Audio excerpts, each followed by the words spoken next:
বিভিন্ন জায়গায় ডিসিরা দলীয় ডিসি নিয়োগ করা হয়েছে এবং সেই দলীয় দৃষ্টিভঙ্গি থেকে তারা দেখেছে, তারা আইনকে দেখেনি। দেখা যায় কোনো কোনো ব্যক্তিকে অনেক প্রোটেকশন দেওয়া হচ্ছে, আবার একই ধরনের অন্য নেতাদেরকে সেরকম প্রোটেকশন দেওয়া হচ্ছে না। কৃষি কার্ড ইত্যাদি বিতরণ করা হচ্ছে বিভিন্ন জায়গায়, ফ্যামিলি কার্ড দিচ্ছে যে ওরা ক্ষমতা গেলে কার্ড ছাপাইয়া দিচ্ছে যে এটা কার্ড করবে। এটা পরিপূর্ণভাবে সুস্পষ্টভাবে আচরণবিধি লঙ্ঘন। আমাদের সিনিয়র লিডার আপনারা জানেন, যাকে আপনার সকলেই ছিলেন, যে হামিদুর রহমান আজাদ, তার মনোনয়নটাকে বাতিল করা হয়েছে। তো এইরকম এক দেশে দুই রকম সিদ্ধান্ত, একই আইনের দুই রকম সিদ্ধান্ত, আমরা এটাকে জানিয়েছি এবং প্রতিবাদ করেছি।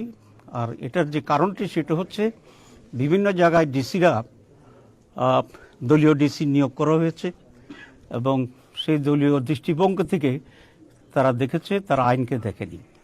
আমরা বলেছি এই ধরনের ডিসিএসপি যারা আছে তাদেরকে অপারেশন করতে হবে এবং নিরপেক্ষ ডিসিএসপিকে সেখানে নিয়োগ করতে হবে, নাহলে নির্বাচন প্রশ্নবিদ্ধ হবে। দুই, আমরা বলেছি যে লেভেল প্লেইং ফিল্ড এখন নাই মাঠে। কোন একটি দলকে ব্যাপক প্রচারণা দিচ্ছে।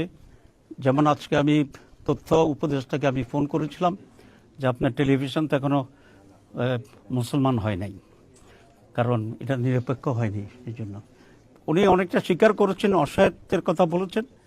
আমরা বলছি এটা অনতি বিলম্বে প্রচারণা যেন ইকুয়াল হয়, সেই ব্যাপারে উদ্যোগ গ্রহণ করার জন্য। তো দুই নম্বর হচ্ছে আপনারা দেখছেন যে প্রোটেকশনের ব্যাপারে দেখা যায় কোনো কোনো ব্যক্তিকে অনেক প্রোটেকশন দেওয়া হচ্ছে, আবার একই ধরনের অন্য নেতাদেরকে সেরকম প্রোটেকশন দেওয়া হচ্ছে না। এখানে প্রোটেকশন কাউকে বেশি দিবেন কম দিবেন এটা আমাদের ইস্যু নয়। আমাদের ইস্যু হচ্ছে এটা যেহেতু নির্বাচনের সময় একটা পাবলিক ইমপ্রেশনের প্রশ্ন আছে, সেজন্য নির্বাচনের বাইরে কোনো সময় হইলে সেটা কোনো ইস্যু হতো না, কিন্তু এখন নির্বাচনের সময় এটা একটা ইস্যু। কারণ মানুষ দেখবে যে একজনকে অনেক প্রটোকল দেওয়া হচ্ছে, তার প্রতি মানুষের একটা ইমপ্রেশন হইতে পারে যে he may become something in future, যেটা লেভেল প্লেইং ফিল্ডকে সাংঘাতিকভাবে ক্ষতিগ্রস্ত করছে, একটা রং মেসেজ জনগণকে দেওয়ার চেষ্টা করছে। আমরা এই ব্যাপারে দৃষ্টি আকর্ষণ করেছি যে মেজর পলিটিক্যাল পার্টিগুলোর সাথে আচরণ সরকারের প্রোটেকশনের ব্যাপার হোক, প্রটোকলের ব্যাপার হোক, ফ্যামিলির ব্যাপার হোক, দ্যাট মাস্ট বি ইকুয়াল। এখন যে প্রচারণার কথা তো আমরা সেটা বলছি, এবং আচরণবিধির ব্যাপারে আমরা দৃষ্টি আকর্ষণ করেছি।